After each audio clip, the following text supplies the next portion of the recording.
الله الرحمن الرحيم الحمد لله رب العالمين الحمد لله الذي يخلق ولم يخلق ويرزق ولا يرزق ويطعم ولا يطعم ويميت الأحياء ويحيي الموتى وهو حي لا يموت بيده الخير وهو على كل شيء قدير نعم المولى ونعم النصير حسبنا الله ونعم الوكيل ثم الصلاة والسلام والتحية والإكرام على سيدنا ونبينا وطبيب نفوسنا أبي القاسم المصطفى محمد اللهم صل على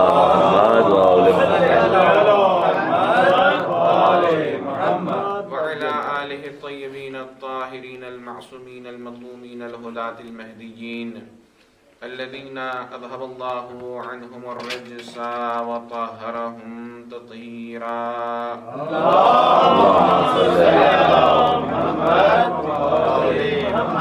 واللعنة الدائمة الباقية على أعدائهم أجمعين من يوم ظلمهم وعداوتهم إلى قيام يوم الدين آمين رب العالمين أما بعد قال الله تبارك وتعالى في كتابه الأعلى بسم الله الرحمن الرحيم ومن آياته أن خلق لكم من أنفسكم أزواجا لتسكنوا إليها وجعل بينكم مودة ورحمة صلوات محمد وآل محمد اللهم صل على محمد وآل محمد وجل فرجه. معزز سامعین السلام علیکم ورحمۃ اللہ وبرکاتہ. جس طرح سے آپ تمام حضرات مستحضر ہیں، جانتے ہیں کہ ہمارا موضوع حقوق اور دین اسلام میں حقوق کی اہمیت ہے. آج یہ تیسرا سلسلہ ہے جو آپ کی خدمت میں معروضات میں مسلسل پیش کر رہا ہوں. پہلی مجلس میں والدین اور اولاد کے حقوق کے متعلق کچھ باتیں آپ کی خدمت میں پیش کی. کل کی مجلس میں اسلام میں عورتوں کے حقوق کے متعلق جو شبہات، جو اعتراضات تھے، ان کے جوابات دیے گئے، تاکہ احیاناً کہیں اگر ہم پر کوئی اعتراض کر دے کہ اسلام میں عورتوں کو حقوق نہیں دیے گئے اور کچھ دلائل بھی وہ قرآن ہی سے دے کہ جسے غلط انداز سے ہم نے سمجھا ہے، تو ہمارے پاس جوابات ہونے چاہیے. اور آج بات کو آگے بڑھاتے ہوئے زن و شوہر یعنی میاں بیوی کہ ایک دوسرے کے متعلق جو حقوق دین اسلام میں بیان کیے گئے ہیں ان پر کچھ معروضات آپ کی خدمت میں پیش کرنی ہیں، ماشاءاللہ، تاکہ جب تربیت اولاد کا سلسلہ آئے تو سارے حقوق انسان کو پتہ ہوں، اور سارے حقوق جب ادا کیے جائیں تب ایک اچھی نسل وجود میں آئے. عزیزان گرامی، اللہ تبارک و تعالی نے سورہ روم کی آیت 21 میں فرمایا کہ وَمِنْ آيَاتِهِ أَنْ خَلَقَ لَكُم مِّنْ أَنفُسِكُمْ أَزْوَاجًا لِتَسْكُنُوا إِلَيْهَا. یہ اللہ تعالیٰ کی بہت بڑی آیات اور نشانیوں میں سے ہے کہ اللہ تعالیٰ نے تمہاری ہی جنس سے تمہارے لیے ازواج کو پیدا کیا، لِتَسْكُنُوا إِلَيْهَا، تاکہ تم ان ازواج کے ذریعے سکون حاصل کرو. وَجَعَلَ بَيْنَكُمْ مَوَدَّةً وَرَحْمَةً، اور اللہ تبارک و تعالیٰ نے تمہارے درمیان محبت اور رحمت اور سکون کو رکھا ہے. عزیزان گرامی، قابل توجہ اور قابل غور بات یہ ہے کہ اللہ تعالیٰ نے جب انسانیت کو خلق فرمایا تو انسانیت میں دو صنفیں رکھی، ایک مرد اور دوسرے عورت. اور یہ کام اللہ تبارک و تعالیٰ کا صرف انسانیت میں نہیں ہے، بلکہ اللہ تعالیٰ نے جو کریشن پیدا کی ہیں، جو مخلوقات پیدا کی ہیں، انہیں جفت کر کے پیدا کیا ہے، دو کر کے پیدا کیا ہے. اسی لیے اللہ تبارک و تعالیٰ نے قرآن مجید میں فرمایا وَمِن كُلِّ شَيْءٍ خَلَقْنَا زَوْجَيْنِ، اللہ تعالیٰ نے ہر چیز کے لیے زوج بنایا ہے، دو کر کے پیدا کیا ہے. وَالَّذِي خَلَقَ الْأَزْوَاجَ كُلَّهَا، قرآن مجید کی ایک آیت ہے کہ جس میں اللہ تعالیٰ نے فرمایا اللہ وہ ہے کہ جس نے ازواج کو پیدا کیا ہے. عزیزان گرامی، آپ دیکھیے جانوروں میں، پرندوں میں میل ہے اور فیمیل ہے، نر ہے اور مادہ ہے. اسی طریقے سے اللہ تعالیٰ نے فروٹس میں جو نباتات ہیں ان میں بھی سائنس اس بات کو آج پروف کرتی ہے کہ جب کچھ جرمز مادہ ہوتے ہیں، کچھ جرمز نر ہوتے ہیں، جب وہ ایک دوسرے سے ملتے ہیں تو پھل کی صورت میں ایک چیز وجود خارجی وجود میں آتی ہے۔ تو اللہ تعالیٰ نے ہر چیز کو مرکب بنایا ہے۔ اسی طریقے سے دیکھیے آپ، ہوا میں بھی کچھ ہوائیں ایسی ہیں کہ جو انسان کے لیے مفید نہیں ہے، اور کچھ آکسیجن کی شکل میں ہے، مرکب بھی ہے ہوا، پانی کے اندر بھی ترکیب پائی جاتی ہے۔ تو ہر چیز کو اللہ تبارک و تعالی نے زوج بنایا۔ اسی لیے جب انسان کو اللہ تعالی نے خلق کیا جو کہ اشرف مخلوق ہے، تو انسان کو دو حصوں میں تقسیم کیا، ایک مرد اور ایک عورت۔ اور اس کے بعد جب یہ ایک عمر کو پہنچتے ہیں تو اللہ تعالی نے حکم فرمایا کہ جب تم بلوغ کی منزلوں کو پہنچ جاؤ، جب اس قابل ہو جاؤ کہ آگی نسل کو تم بڑھا سکتے ہو، تو تم پر واجب ہے اور ضروری ہے کہ تم نکاح کرو۔ اسی لیے اللہ تبارک و تعالی نے کیا فرمایا؟ قرآن مجید کی صراحت آیت ہے، وَأَنكِحُوا الْأَيَامَ مِنكُمْ وَالصَّالِحِينَ مِنْ عِبَادِكُمْ وَإِمَائِكُمْ إِنْ يَكُونُوا فُقَرَاءَ يُغْنِهِمُ اللَّهُ مِنْ فَضْلِهِ وَاللَّهُ وَاسِعٌ عَلِيمٌ۔ اے لوگوں، وہ مرد اور وہ عورتیں کہ جنہوں نے عقد نہیں کیا ہے، ان کا عقد کرواؤ، عقد کرو نہیں کرواؤ۔ توجہ فرمائیے گا جناب گرامی، یعنی مطلب یہ ہے کہ انسان خود پہلے اس سنت نبویہ کے اوپر عمل کرے اور اس کے بعد دوسروں کو ترغیب دلائے۔ اور پھر اس کے بعد اللہ تعالیٰ نے فرمایا ان یکونوا فقراء یغنہم اللہ من فضلہ۔ انسان ظاہر سی بات ہے جب اکیلا ہوتا ہے تو خود ذمہ داری ہوتی ہے، شادی کے بعد زوجہ کی ذمہ داری ہے، اولاد کی ذمہ داری ہوتی ہے، انسان پریشان ہوتا ہے کہ خرچہ اٹھائے تو کیسے اٹھائے، بعض لوگ فقیر ہوتے ہیں۔ تو اللہ تعالیٰ نے قرآن مجید میں تاکید سے فرمایا ان یکونوا فقراء، اگر اللہ پر تم ایمان رکھتے ہو اور فقیر ہو تو یہ نہ کرو کہ میں شادی نہیں کروں گا، عقد کرو، یغنہم اللہ من فضلہ۔ تو اللہ تعالیٰ تمہیں اپنے فضل و کرم سے غنی کر دے گا۔ اور جان گرامی، شادی وہ اہم کردار ہے، وہ اہم عمل ہے کہ جس کے بارے میں رسول اللہ نے فرمایا النکاح من سنتی، نکاح میری سنت ہے، فمن راغب عن سنتی فلیس منی، جو میری سنت کے اوپر عمل نہ کرے وہ مجھ سے نہیں ہے۔ اسی لیے رسول گرامی قدر محمد مصطفیٰ صلی اللہ علیہ وسلم نکاح کو بہت آسان فرمایا۔ آپ تصور نہیں کر سکتے ہیں رسول گرامی قدر کے زمانے میں نکاح کس قدر آسان تھا۔ اور رضا گرامی آج کا دور یہ ہو گیا، خود جناب خدیجہ سلام اللہ علیہ رسول اللہ کو خود انہوں نے پروپوز کیا تھا۔ ہمارے یہاں کمیونٹیز میں ایسا ہو جاتا ہے کہ خواتین کی طرف سے اگر پروپوزل آئے تو یہ معیوب سمجھا جاتا ہے، حالانکہ اسلام میں اس کا کوئی اس طرح سے کوئی کانسیپٹ نہیں ہے۔ عورتیں آتی تھیں رسول اللہ کی خدمت میں، بے شمار واقعات ہیں، رسول اللہ بیٹھے ہوئے ہیں، ایک عورت آئی اور آنے کے بعد کہا یا رسول اللہ میں بے شوہر ہوں، میرا شوہر نہیں ہے، میں نے شادی نہیں کی۔ رسول اللہ نے کہا عقد کرنا چاہتی ہے؟ اپنے اصحاب سے پوچھا کون ہے کہ جو اس کے ساتھ عقد کرے۔ ایک صحابی اٹھا، لیکن اس نے کہا یا رسول اللہ میرے پاس کچھ بھی نہیں ہے، میں نادار ہوں۔ تو رسول گرامی قدر نے کہا کیا تجھے قرآن مجید کی تلاوت آتی ہے؟ اس نے کہا قرآن مجید کی تلاوت آتی ہے۔ تو رسول اللہ نے کہا کہ تیرا مہر اے عورت یہ ہوگا کہ اس عقد کے بدلے میں تجھے وہ قرآن مجید کی تعلیم دے گا، کیا تجھے قبول ہے؟ اس عورت نے کہا ہاں یا رسول اللہ قبول ہے۔ تو رسول اللہ نے عقد کروا دیا۔ عقد اتنا آسان ہوتا تھا، اور بعض روایت میں ملتا تھا کہ رسول گرامی قدر کے زمانے میں عقد اس قدر آسان تھا کہ آدھے خرما یا ایک خرما مہریے پر رسول اللہ عقد فرمایا کرتا۔ ہم نے اسے سخت بنایا ہے، ہم نے اسے جو ہے کمپلیکیٹڈ بنایا ہے کہ جس سے مفسدہ وجود میں آتا ہے۔ جب مولا امیر المومنین، ظاہر سی بات ہے مولا کائنات ہے، کائنات کے مولا ہیں، اس میں کوئی شک نہیں ہے، لیکن فقیر سے فقیر ترین زندگی ائمہ طاہرین نے گزاری ہے۔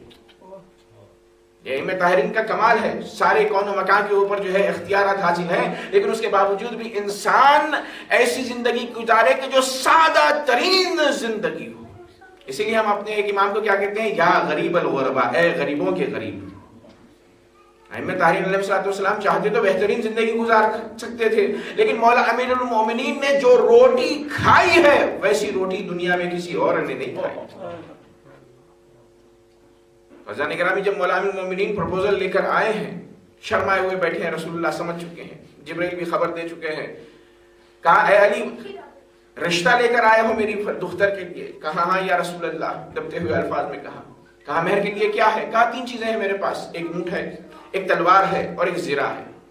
تو رسول گرامی قدر نے کہا ظاہر سی بات اس کے علاوہ کوئی اور ویلتھ اور پیسہ مولا امیر المومنین کے پاس ظاہراً نہیں ہے، جو کہ مہریہ ادا کیا جائے، اور اس زمانے میں مہر فوراً ادا کیا جاتا تھا.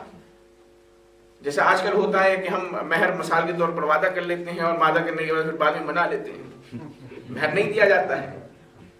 لیکن اس زمانے میں فوراً دیتے تھے اور آج بھی دیا جاتا ہے فوراً. بعض لوگ جو متدین ہوتے ہیں، پابند ہوتے ہیں، وہ مہر دیتے ہیں. تو رسول اللہ نے پوچھا کہ اے علی آپ کے پاس کیا ہے؟ 3 چیزیں ہیں. کہا جنگ کے لیے اونٹ کا ہونا ضروری ہے اور تلوار بھی ضروری ہے، لیکن علی ابن ابی طالب ایسا شجاع ہے کہ جو حیدر ہے، کرار ہے اور غیر فرار ہے. اسے زرا کی ضرورت نہیں ہے. علی جائے زرا بیچے اور زرا بیچ کر آئے. علی ابن ابی طالب گئے، زرا کو بیچا، بیچنے کے بعد جو پیسہ آیا اس کو مہریہ قرار دیا گیا. اسی سے رسول گرامی قدر نے عقد فرمایا اور عقد کو آسان کیا. اور رضوان گرامی اسلام وہ مذہب ہے کہ جس میں رہبانیت کو منع کیا گیا ہے. ظاہر سی بات ہے کرسچنس میں راہب اور راہبائیں ہوتی ہیں جو جناب عیسیٰ کی تبعیت کرتے ہوئے ساری زندگی ازدواج نہیں کرتے ہیں، عقد نہیں کرتے ہیں.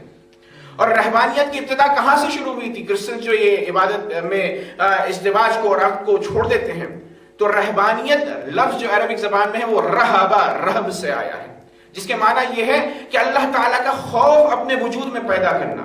لیکن پھر عیسائیوں نے کیا کیا؟ وقت جیسا جیسا گزرتا گیا تو انہوں نے اللہ تعالیٰ کی بندگی میں نکاح کرنا چھوڑ دیا.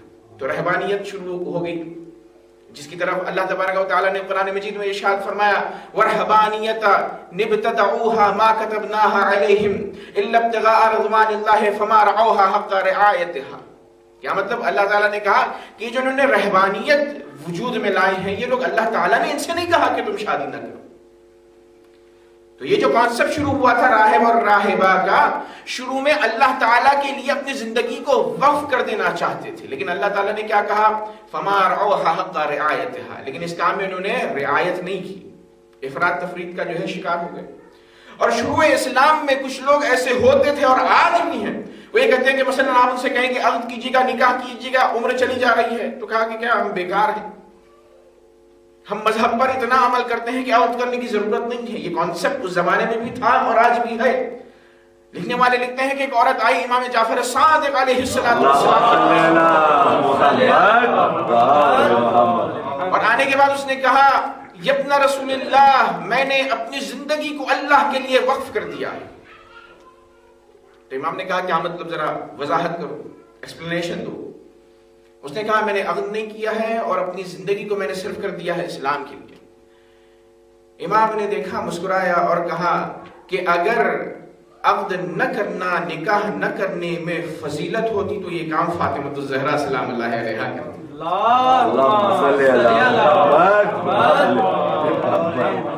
بی بی یہ کام کرتی، تم بی بی سے آگے بڑھ گئی ہو کہ مثلا تمہیں عقد نہیں کرنا ہے. عقد میں جو شرافت اور کمال ہے اس کی مثال کسی اور جگہ نہیں نظر آتی. اسی لیے وجہ فرمایا رسول گرامی قدر نے کہ جب انسان عقد کرتا ہے، نکاح کرتا ہے، سنت نبوی پر عمل کرتا ہے تو اس کا نصف اور آدھا دن محفوظ ہو جاتا ہے.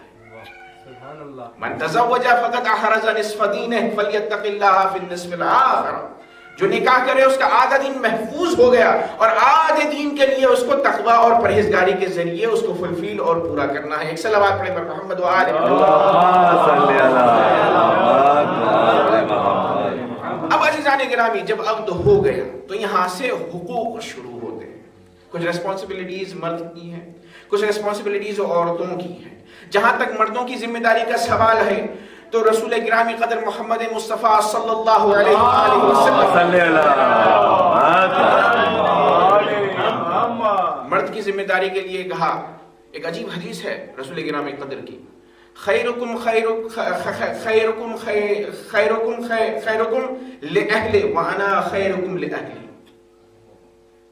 خیرکم خیرکم لأہل وانا خیرکم لأہلی. کیا مطلب؟ تم میں سے بہترین مرد وہ ہے کہ جو بہترین شوہر ہو اپنی زوجہ کے لیے، اور تم سب میں بہترین شوہر ہوں اپنی ازواج کے لیے. تم میں سے سب سے بہتر وہ ہے کہ جو سب سے اچھا ہو اپنی عورتوں کے لیے، بیویوں کے لیے. اور تم میں سے سب سے بہتر میں ہوں رسول اللہ ہونے کے لیے حیثیت سے اپنی ازواج کے لیے.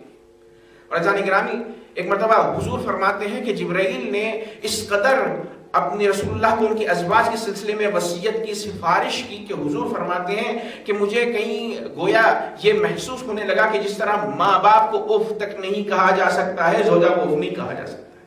یہ روایت ہے حضور کی، معتبر روایت ہے۔ اور پھر اس کے بعد رسول اللہ فرماتے ہیں اخذتموہن علی امانات اللہ، اللہ تبارک و تعالی نے جب تمہیں ازواج دی ہیں، بیویاں دی ہیں، تو یہ اللہ کی امانت ہے۔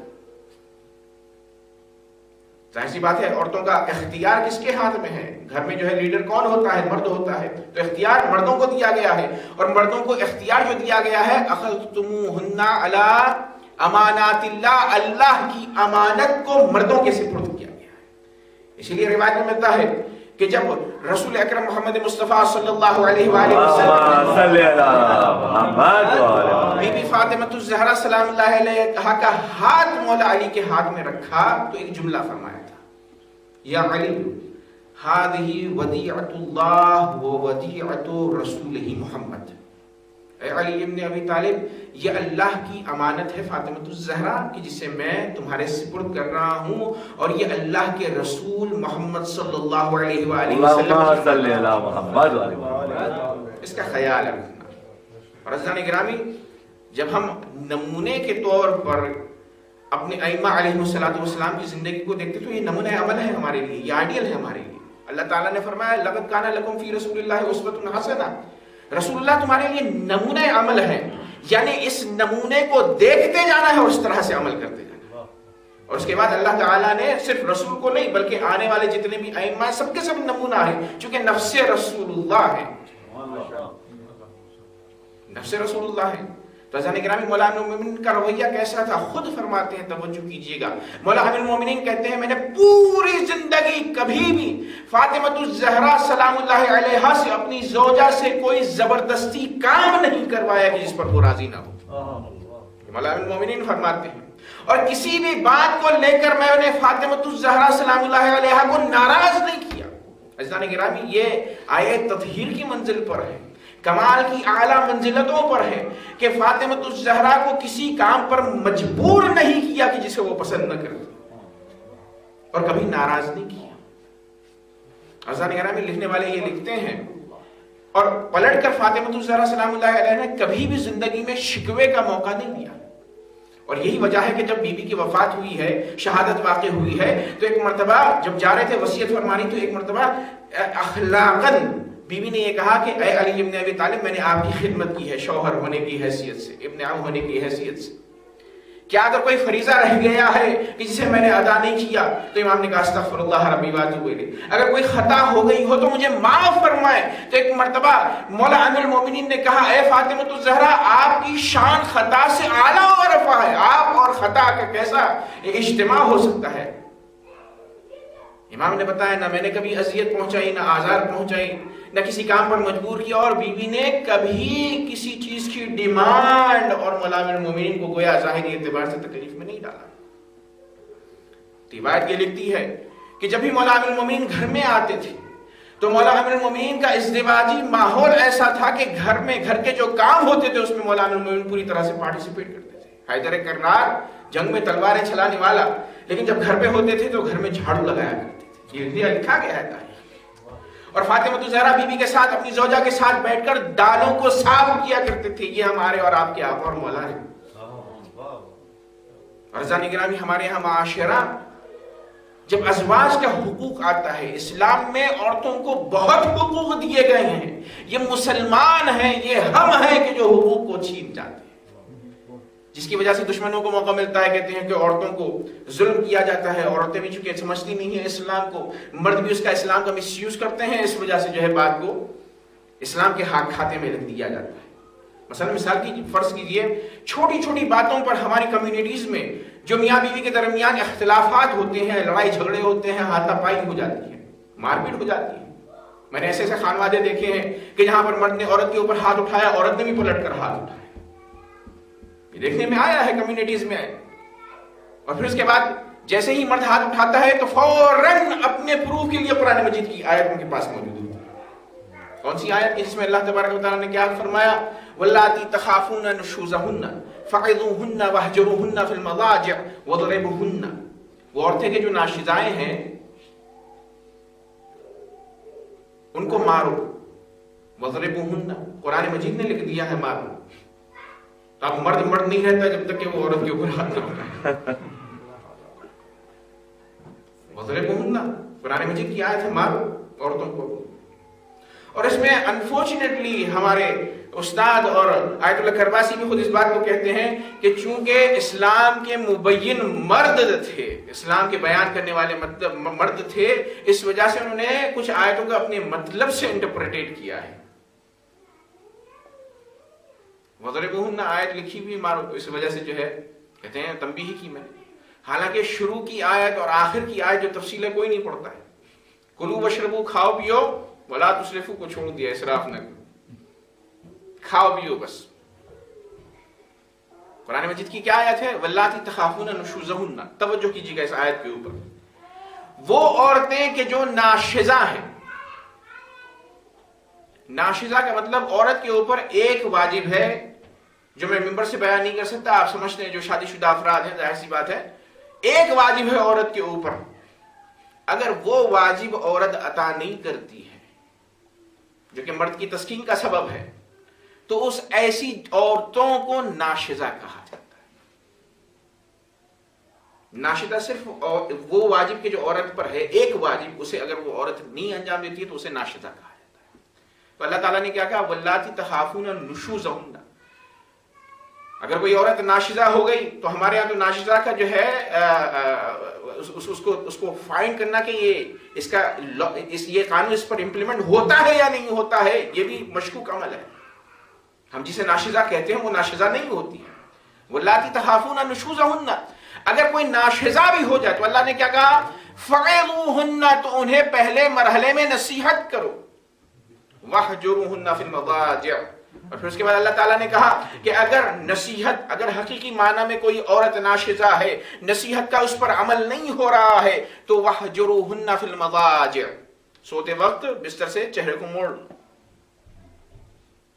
پھر اس کے بعد فقہا لکھتے ہیں کہ اگر اس سے بھی جو ہے اثر نہیں ہوتا ہے تو اس کے بعد کا مرحلہ یہ ہے کہ انسان کمرہ بدل لے. اور پھر اس کے بعد وَضْرِبُوهُنَّ، اور اس کے بعد بھی اگر وہ ناشزہ رہے، یعنی وہ ایک واجب جو اس پر واجب ہے اسے ادا نہ کرے، تو فَضْرِبُوهُنَّ، تو انہیں مارو. اب عزیزان گرامی، جب مارو کہا گیا ہے تو یہاں پر بھی اس کو کلیئریفائی کیا گیا ہے اسلام میں. اس کے اندر بھی بحث ہے. وَضْرِبُوهُنَّ، ضرب یعنی مارنا عربی زبان میں. جب چھٹے امام جعفر صادق علیہ السلام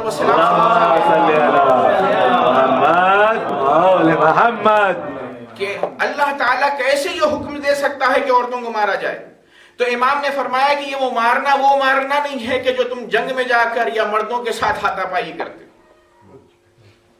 فرمایا انہ الضرب بالسواک، وہ مسواک سے، ٹوتھ برش جیسا ہوتا ہے نا، پہلے زمانے میں چھوٹی چھوٹی لکڑیاں ہوتی تھی، مسواک بھی ابھی بھی پاکستان اور ہندوستان میں ہوتی ہیں.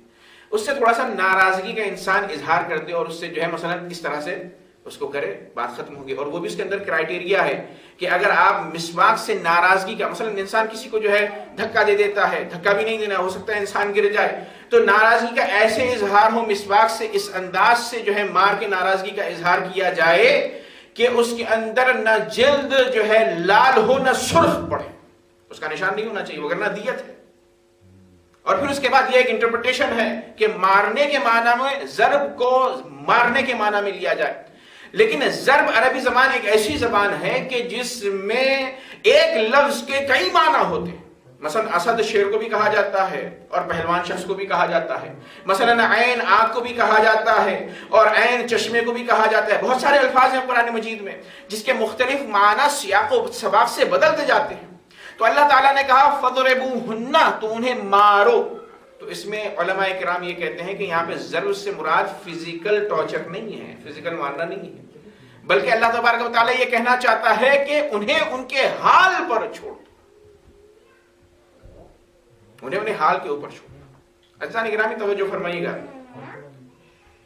قرآن مجید میں ایک حدیث ائمہ علیہ السلام سے وارد ہوئی ہے کہ امام نے فرمایا کہ وہ احادیث کے جو تم مجھ سے لیتے ہو، وہ احادیث جو ہم سے تم تک پہنچتی ہیں، اگر تمہیں اس بات کا خوف ہو، یقین نہ ہو کہ یہ ہماری حدیث ہے یا ہماری حدیث نہیں ہے، تو اس صورت میں کیا کرنا چاہیے؟ اسے قرآن سے مطابقت دینی چاہیے. اور اگر وہ قرآن سے مجید سے مطابق نہ ہو تو کیا کہا گیا؟ فَضْرِبُوهَا عَلَى الْجِدَارِ، تو اسے دیوار پہ مار دو. یہ کہا گیا یا نہیں کہا گیا؟ تو اب یہاں پر ضرب کے معنی وہی یعنی مارنے والے ہیں. جو حدیث قرآن سے میچ نہ کرے اسے دیوار پہ مار دو. اس کا مطلب تو یہ نہیں ہے نا کہ وہی حدیث ہم پڑھ رہے ہوں اسے پھاڑیں اور اسے مڑوڑ کر دیوار پر مار دیں. کوئی عاقل آدمی یہ کرتا ہے؟ نہیں کرتا. اس کے معنی کیا ہے یہاں پر؟ اس کے معنی یہ ہے کہ اس حدیث کو اگنور کرو، چھوڑو. تو جب نصیحت کا نتیجہ نہ نکلے، بستر میں منہ موڑنے کا جو ہے نتیجہ نہ نکلے، کمرہ بدلنے کا نتیجہ نہ نکلے، تو اس کے بعد وَضْرِبُوهُنَّ، یعنی انہیں ان کے حال پر چھوڑ دو یہاں تک کہ انہیں ریئلائز ہو جائے کہ وہ غلطی پر ہیں. ایک صلوات پڑھیں محمد وآل محمد. عزیزان گرامی، ایک اعتراض یہاں پر جو ہوتا ہے وہ یہ ہوتا ہے کہ بھئی عورتوں مردوں سے کہا تنبیہ کرنے کے لیے، عورتوں کو کیوں یہ حق اختیار نہیں ہے، حاصل نہیں ہے؟ تو ظاہر سی بات ہے عورت کو اللہ تعالیٰ نے طبیعتاً مرد سے ضعیف بنایا ہے. اگر وہ اپنی ناراضگی کا اظہار کرے تو اس کے لیے خود نقصان ہے. اسی لیے اگر مرد ناشز ہو جائے، یعنی مرد اپنے حقوق ادا نہ کرے کہ جو اس کو زوجہ کے سلسلے میں ادا کرنے ہیں، تو یہ کہا گیا ہے کہ زوجہ حاکم وقت کے پاس اس کی شکایت کو لے جائے اور حاکم وقت اس کیس کے ساتھ ڈیل کرے گا. یہی وجہ ہے کہ مولا امیر المومنین علی ابن ابی طالب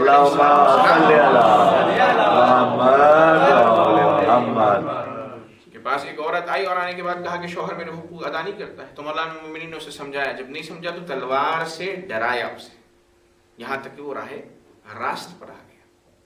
تو عزیزان گرامی، اسلام میں جہاں عورتوں کو حقوق مردوں کو ادا کرنے ہیں، وہیں پر عورتوں کے اوپر بھی واجب کیا گیا ہے کہ وہ جو عقد کا فلسفہ اور مقصد ہے لِتَسْكُنُوا إِلَيْهَا وَجَعَلَ بَيْنَكُمْ مَوَدَّةً وَرَحْمَةً، اس نکاح سے کیا چیز وجود میں آئے؟ سکون اور مودت و رحمت میاں بیوی کے درمیان وجود میں آئے. تو اس کے لیے ظاہر سی بات ہے عورتوں کو بھی ایفرٹس کرنی چاہیے. حضور محمد مصطفیٰ صلی اللہ علیہ وآلہ وسلم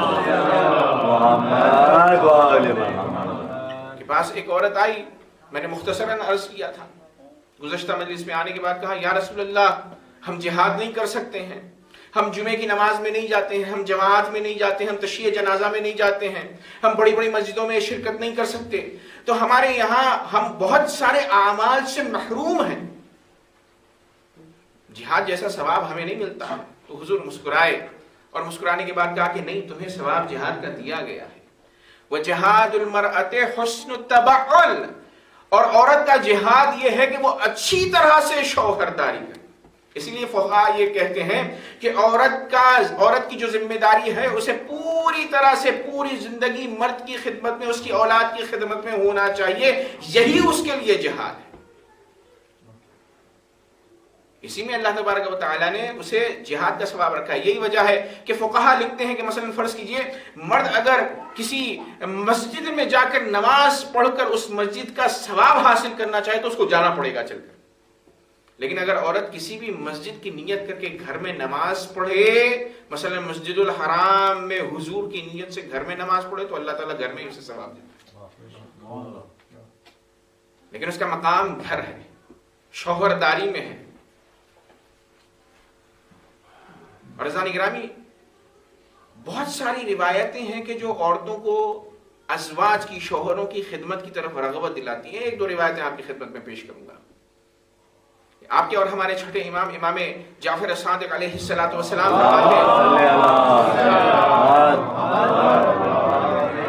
کہ اس قدر عظیم یہ فریضہ ہے عورتوں پر شوہروں کی خدمتوں کا، اگر 7 دن کوئی عورت اپنے شوہر کی خدمت کرے للہ اور فی سبیل اللہ، تو اللہ تبارک و تعالیٰ چھٹے امام فرماتے ہیں کہ جہنم کے چونکہ 7 دروازے ہیں، ان 7 دروازوں کو بند کر دیتے ہیں. اور جہنم کے 8 دروازے ہیں. چونکہ اللہ تبارک و تعالیٰ کی رحمت ہے تو اللہ تعالیٰ نے جنت کے 8 دروازے بنائے ہیں اور جہنم کے 7 دروازے ہیں. تو اگر کوئی عورت 7 دن شوہر کی خدمت کرے تو اللہ تبارک و تعالیٰ جہنم کے 7 دروازوں کو بند کر دیتا ہے اور جنت کے 8 دروازوں کو اس پر کھول دیتا ہے. اور وہ قیامت کے دن جس طرح چاہے گی اور جس دروازے سے چاہے گی جنت میں داخل ہو جائے گی. اور پھر اس کے بعد ایک حدیث میں چھوٹے چھوٹے باتوں کے اوپر ثواب رکھا گیا ہے. ہمارے یہاں چیزوں کو بیان نہیں کیا جاتا عام طور سے، جا کر پڑھیے گا کہ عورت مرد زوجہ کی خدمت کرے اور زوجہ شوہر کی خدمت کرے تو کس قدر ہر چیز میں جو ہے ثواب رکھا گیا ہے. ہمارے پاس شیخ صدوق نے کتاب لکھی ثواب الاعمال اور عقاب الاعمال، جس کو پڑھنا چاہیے، اس کو ہمیں جاننا چاہیے کہ ہر چھوٹے عمل کے اوپر، نیک عمل کے اوپر کیا ثواب ہے اور چھوٹے گناہ کے اوپر کیا عذاب ہے. ایک اور حدیث میں چھٹے امام جعفر صادق علیہ السلام فرماتے ہیں کہ گھر میں چھوٹی سی چیز ہے، شوہر کو ایک گلاس پانی پلانا، ایک مرتبہ پانی پلانا، اس کا عظیم ثواب ہے. چھٹے امام فرماتے ہیں کہ جو زوجہ اپنی شوہر کی خدمت میں ایک مرتبہ اسے پانی پلا، اللہ تعالیٰ 70 گناہوں کو اس کے معاف کر دیتا ہے.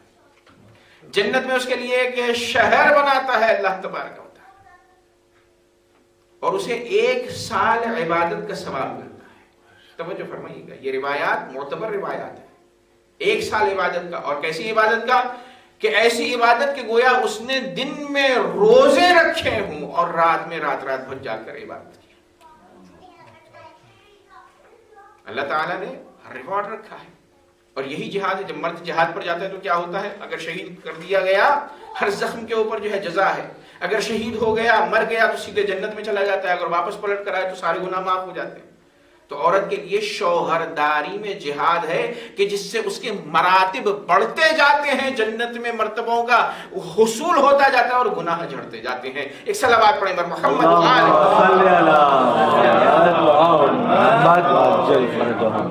اب عزیزان گرامی، جب عورتیں آمادہ ہو گئی ہیں اپنے حقوق کو ادا کرنے کے لیے، تو جس طرح مردوں کے لیے نمونہ ہے اہل بیت اطہار، اسی طریقے سے عورتوں کے لیے کم سے کم جو نمونے ہیں وہ 3 نمونے ہیں.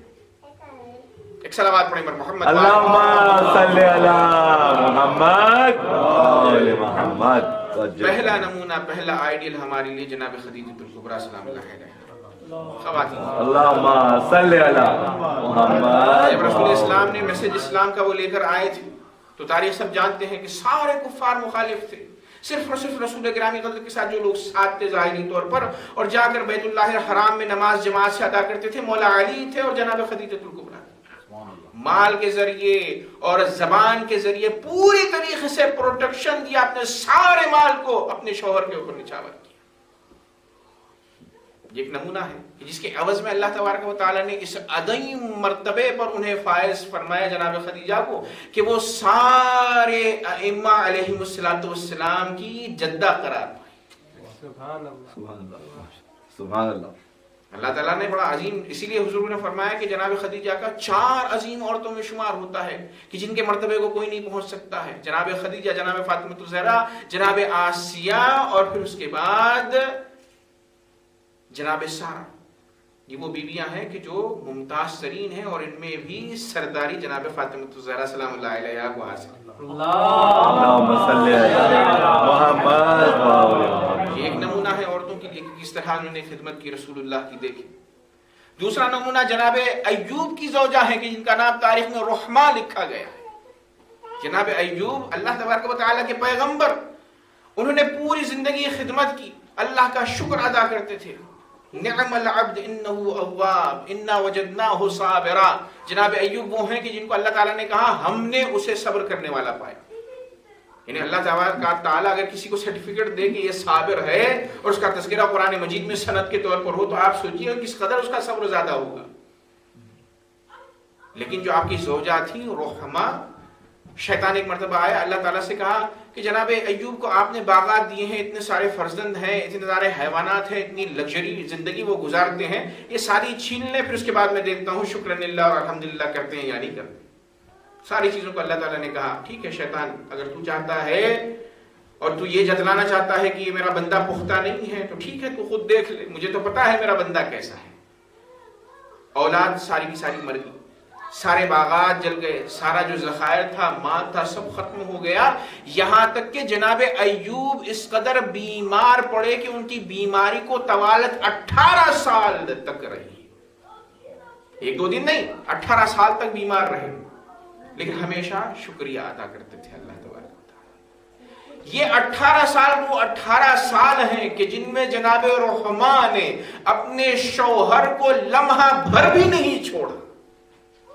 ظاہر سی بات ہے جو خواتین بہت ساری ایسی نظر آتی ہیں کہ جب مرد پیسہ ہوتا ہے اس کے پاس، ظاہر سی بات ہے ہر انسان کی زندگی میں اونچائیاں آتی ہیں، سختیاں آتی ہیں اور خوشیاں آتی ہیں۔ مولا علی نے خود فرمایا کہ یوم لک الدہر یومان، یوم لک و یوم علیک، دنیا میں دو قسم کے زمانے آتے ہیں، ایک تمہارے فیور میں آتا ہے اور ایک تمہارے اگینسٹ میں آتا ہے۔ اور جب انسان مشکلات میں ہوتا ہے تب اسے جو ہے پرکھا جاتا ہے، سمجھا جاتا ہے۔ تو سختیوں میں 18 سال شوہر کو نہیں چھوڑا اور ان کی خدمت کرتی رہی۔ یہ مثال ہے عورتوں کے لیے۔ اور تیسری اور عظیم مثال عورتوں کے لیے زوجہ کی حیثیت سے جناب فاطمہ الزہرا سلام اللہ علیہا کی شخصیت ہے۔ صلوات پڑھیں پر محمد وآل۔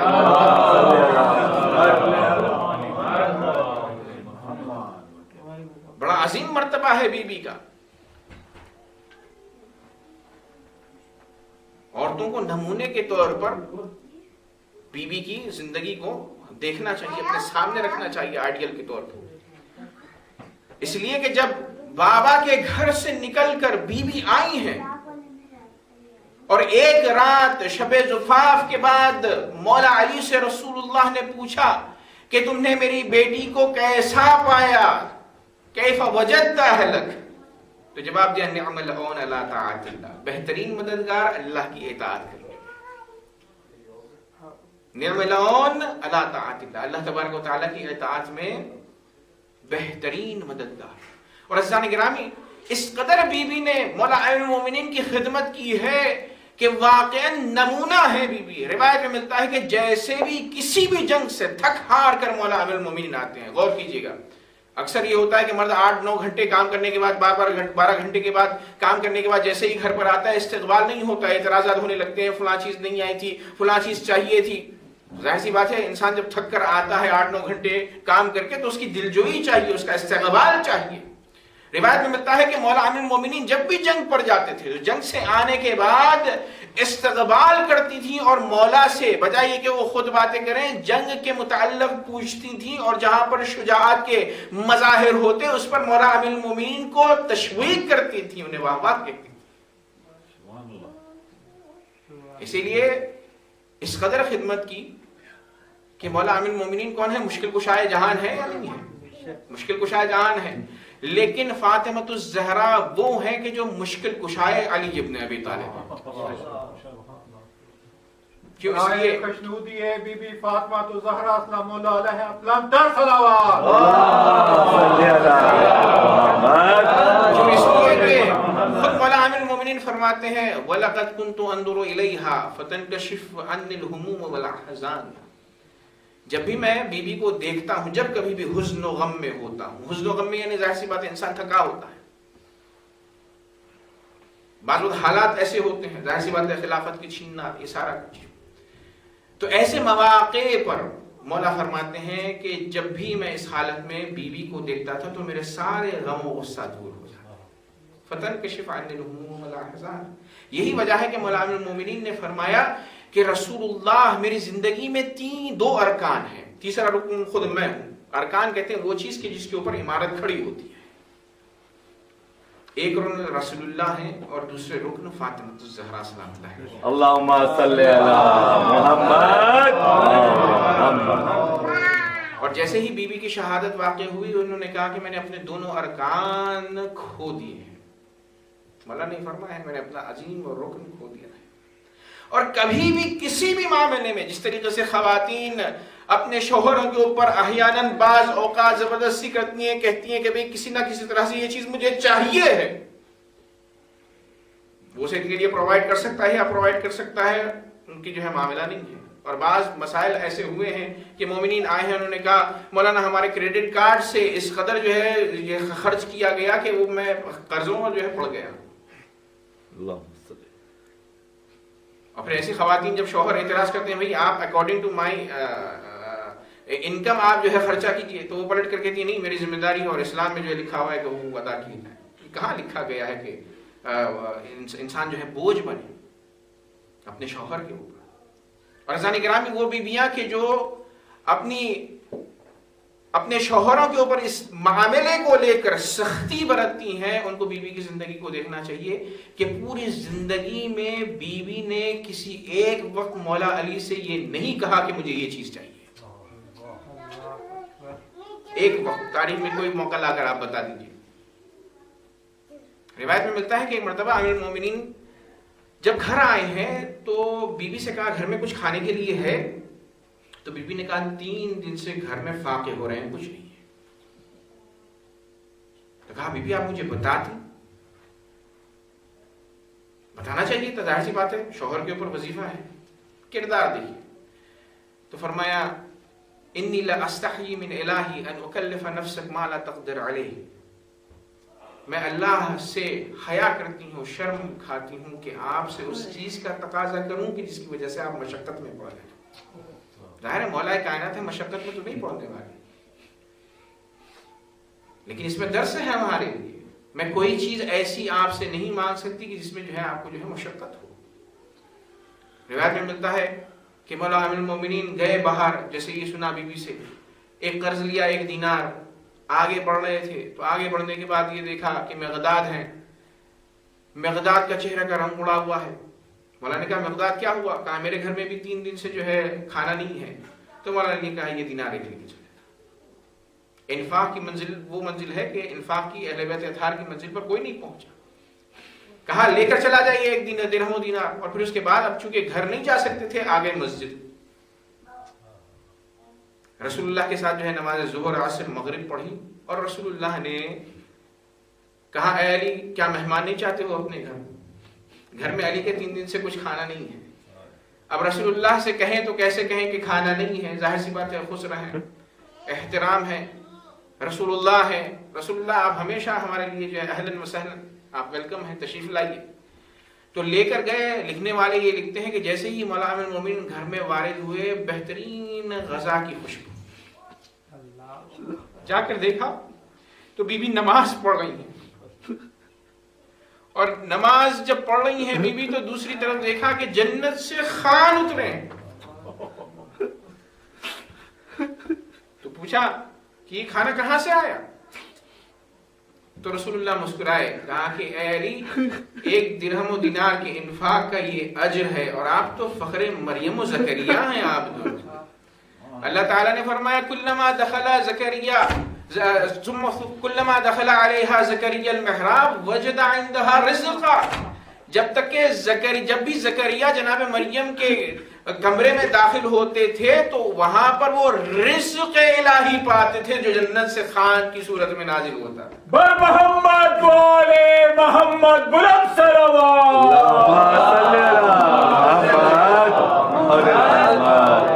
آپ تو فخر مریم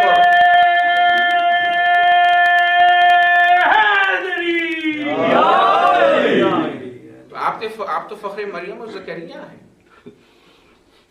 تو اللہ تعالیٰ آپ کے لیے خوان کیوں نازل نہ کیا؟ اور عزیزان اکرام کبھی گلہ و شکوہ نہیں کیا. ہمارے یہاں خواتین مثلا شوہر کی آمدنی، مثلا بعض خواتین اس چیز کو کہتی ہیں کہ ہمارے پیسے آپ کے پیسے بھی ہمارے پیسے. لیکن مولا امیر المومنین نے جو بھی انفاق کیا ہے اپنی ملکیت سے، اس پر کبھی ٹوکا اور روکا نہیں بیوی نے. ایک اور روایت ملتی ہے کہ جہاں پر ایک شخص خانہ کعبہ کی دیوار کو پکڑ کر کہہ رہا تھا خدایا مجھے 4000 درہم و دینار چاہیے. 4 دن سے مولا امیر المومنین اسے دیکھ رہے. امام قریب گئے اور اسے کبھی 4000 درہم تو کیوں مانگ رہا ہے؟ آخرت کی دعا مانگی، اللہ نے قبول کر لی. جیسے ہی مولا کو دیکھا تو اس نے کہا میری مراد پوری ہو گئی، آپ ہی وہ ہیں کہ جو مجھے 4000 درہم دے سکتے ہیں. امام نے کہا میں حج پر آیا ہوں، مدینے آ کر جو ہے پیسہ لے کر چلا جائے. 1 ہفتے کے بعد وہ آیا تو مولا نے سلمان سے کہا میرا ایک باغ ہے، جاؤ جا کر اسے بیچ آؤ. 11-12 ہزار درہم میں دینار میں اس باغ کو بیچا گیا. امام نے اسے 4000 دینار یا درہم دیے اور اس سے پہلے پوچھا، وہیں پر مکے میں پوچھا تھا کہ کیا کرنا چاہتا ہے. اس نے کہا 1000 سے میں قرضہ ادا کروں گا، 1000 سے جو ہے میں مہریہ دوں گا، 1000 سے میں گھر کے اخراجات جو ہے پورے کروں گا، اور 1000 میرا خود اپنا خرچہ ہے. سارے خرچے اس نے امام کو بتایا. کہا ٹھیک ہے کوئی بات نہیں، آ کر لے کر چلا جائے. مہریہ بھی، شادی بھی، گھر بھی خریدنا ہے، اثاثہ بھی خریدنا ہے، ہر چیز مولا علی سے لے رہا ہے. یہیں پر بات واضح ہو جاتی ہے کہ ائمہ طاہرین علیہ الصلوۃ والسلام سے مانگنا کفر نہیں ہے، مانگا جا سکتا ہے. دنیاوی حاجت کو اور اخروی حاجت کو یہ دینے والے ہیں، چاہے زندہ ہو یا ان کی ظاہری حیات بھی نہ ہو تب بھی جواب دیتے ہیں۔ ایک صلوات پڑھیں پر محمد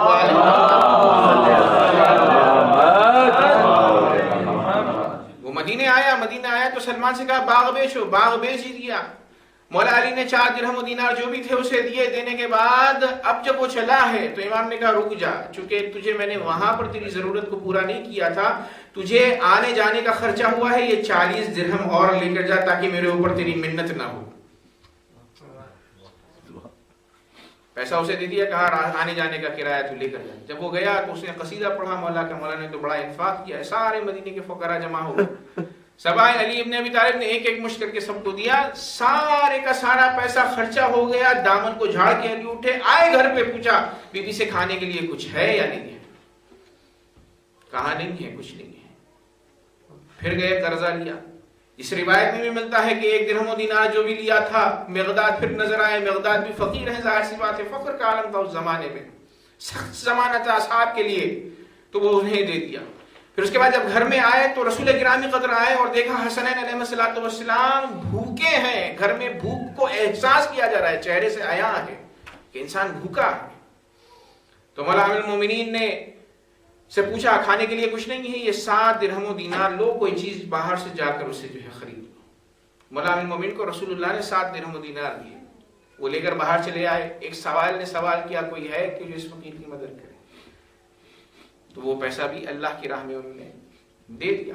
اب روایت میں ملتا ہے کہ یہ کرنے کے بعد جب مولا امیر المومنین آگے بڑھے ہیں، ساری کچھ چیزیں جو ہے اپنی پراپرٹی جو ہے دے چکے ہیں، ایک شخص ظاہر ہوا، کہا کہ اے علی مجھ سے یہ اونٹ خریدیں گے آپ؟ تو علی نے کہا میرے پاس ظاہراً پیسہ نہیں ہے۔ ظاہراً کا لفظ یہ اس لیے عرض کر رہا ہوں کہ مولا تو ظاہر سی بات ہے ساری کائنات ہی نہیں کی ہے، لیکن عام انسانوں کی طرح زندگی کو گزارا ہے نا، تو کہا ظاہراً میرے پاس پیسہ نہیں ہے۔ تو ایک مرتبہ اس نے کہا قرضے پہ خرید لی۔ کہا کتنے میں؟ 100 دینار۔ امام نے لیا، لے کر آگے بڑھے۔ ایک شخص نظر آیا، اس نے کہا کہ اے علی یہ اونٹ بیچو گے؟ تو کہا کہ بھئی میں نے خود اس کے پیسے نہیں دیے ہیں، کیوں خریدنا چاہتا ہے؟ کہا کہ اس کے اوپر میں سوار ہوں گا اور جہاد میں رسول اللہ کی مدد کروں گا۔ تو کہا مفت میں لے جا۔ کہا کہ نہیں مفت میں نہیں ہوں گا، خریدوں گا۔ کہا کہ کتنے میں؟ 170 میں۔ کہا میں نے تو 100 میں خریدا ہے، 170 میں کیوں خریدنا چاہتا ہے؟ کہا کہ نہیں بس مجھے آپ پر دل آیا ہے اور میں آپ کو زیادہ دینا چاہتا ہوں پیسہ۔ امام نے بتلایا کہ دیکھو میں نے 100 میں خریدا، اس نے 170 دیے، واپس پلٹ رہے تھے پیسے لے کے مولا امیر المومنین تاکہ اس کا قرضہ ادا کیا جائے کہ جس سے قرضے پر اونٹ کو لیا تھا۔ تو ایک مرتبہ اس شخص کو نہیں پایا، مولا امیر المومنین نے دیکھا تو رسول اللہ مسکراتے ہوئے آ رہے ہیں۔ کہا یا رسول اللہ مسکرا کیوں رہے ہیں؟ کہا اے علی ابن ابی طالب